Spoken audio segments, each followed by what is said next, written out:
લોકસભાની વડોદરા બેઠક માટે કોંગ્રેસમાં યોજાનાર ચૂંટણી ભારે વિવાદિત બને તેવા ભણકાર વાગી રહ્યા છે। આગામી 13મી માર્ચના રોજ વડોદરાની લોકસભા બેઠકના ઉમેદવાર માટે કોંગ્રેસની ચૂંટણી યોજવામાં આવી છે। આ ચૂંટણીમાં શહેર કોંગ્રેસ પ્રમુખ નરેન્દ્ર રાવતે પણ એક ઉમેદવારી નોંધાવી છે। કોંગ્રેસમાં હવે દાવેદારો વચ્ચે કાર્યકરો હોદ્દેદારોના મત માટે ખેંચતાણ શરૂ થઈ ગઈ છે।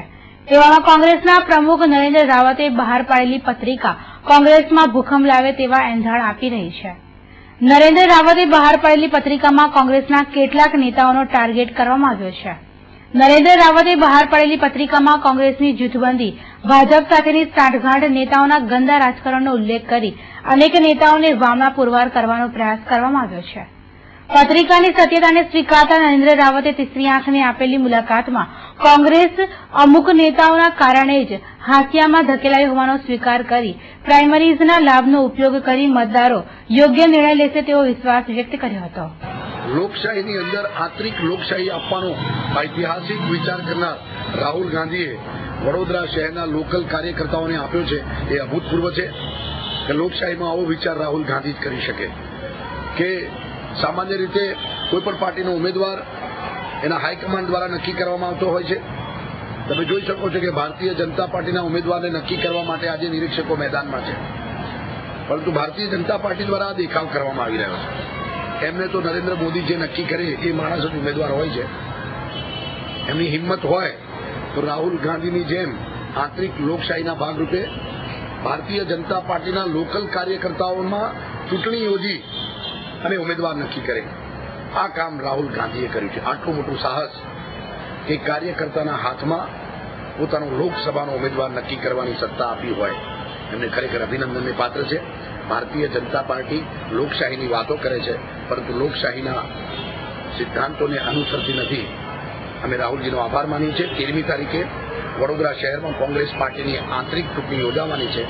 જે ઉમેદવાર જીતશે એને કોંગ્રેસ પક્ષ સત્તાવાર રીતે 30મી એપ્રિલે યોજાનાર ચૂંટણીમાં કોંગ્રેસ પક્ષનો ઉમેદવાર તરીકે ચૂંટણીમાં ઝંપલાવશે। એ ચોક્કસ છે કે આમાં જે ચૂંટાયા હશે એમને સત્તાવાર રીતે દિલ્હીથી જાહેરાત કરવામાં આવશે।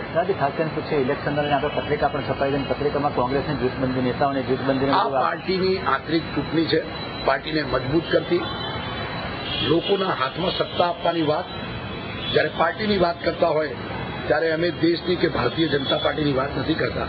લોકશાહીને મજબૂત બનાવી, પાર્ટીને કેવી રીતે મજબૂત બનાવવી જોઈએ અને પાર્ટીની જે નબળાઈઓ હોય એ લોકો અમારા કાર્યકર્તાઓ સમક્ષ લઈ જવી જોઈએ અને એને સુધારવા માટે તક આપવી જોઈએ। ખાસ કરીને નેતાઓની વાત છે તો નેતાઓની વાત કરીએ તો કોંગ્રેસ કોઈ પણ પાર્ટીઓમાં આંતરિક જૂથબંધીઓ હોય છે, ઘણી બધી પાર્ટીઓમાં હોય, આંતરિક જૂથબંધી હોય, મનભેદ ન હોઈ શકે, ક્યારેક કોઈ બાબતમાં મતભેદ હોઈ શકે અને આ બાબતમાંથી બહાર આવવા માટેનું એક મોટું શસ્ત્ર છે, કારણ કે આ લોકશાહી છે।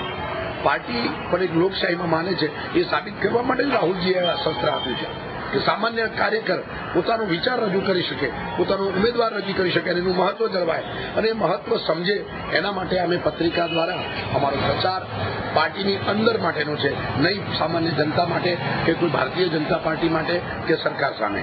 શું લાગે કાર્યક્રમમાં કેવી ઇફેક્ટ રહેશે? કાર્યકરો ખૂબ ઉત્સાહી છે।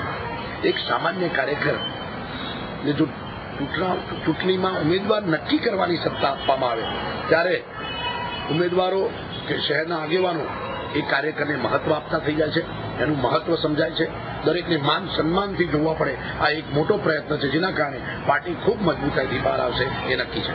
આની અંદર ખાસ કરીને આપ પણ ઉમેદવાર લોકસભાના ઉમેદવાર તરીકે ઉમેદવારી નોંધાવી છે, આની અંદર આ પ્રમુખ કઈ રીતે આ પત્રિકાની અંદર આ જે ચૂંટણી પ્રક્રિયા છે એ રાહુલ ગાંધીનો પાયલોટ પ્રોજેક્ટ છે। આ પ્રકારે અમેરિકામાં ચૂંટણી યોજાય છે અને આના નિયમો છેલ્લા 2 મહિનાથી વેબસાઇટ પર આવેલા છે। આમાં સ્પષ્ટ લખ્યું છે કે કોઈ પણ વ્યક્તિ ચૂંટણી લડી શકે। એટલે આ બધી વાતો લોકલ લેવલે નેતાઓએ આ ચૂંટણીથી ડરીને ઉપજાવી કાઢેલી છે। આમાં સત્તાવાર રીતે એક મિની ચૂંટણી છે અને આ ચૂંટણી ખૂબ ગંભીરતાથી લે છે। ખેર કોંગ્રેસમાં ચૂંટણી કરાવી મુરતિયાની પસંદગીનો નિર્ણય કોંગ્રેસ માટે ફાયદાકારક રહે છે કે નુકસાનકારક તે તો સમય આવીએ ખબર પડશે, પરંતુ હાલની પરિસ્થિતિ મુજબ ઉમેદવારની ચૂંટણી કોંગ્રેસમાં રહેલી જૂથબંધી વધુ ઘેરી બને તેમ લાગી રહ્યું છે।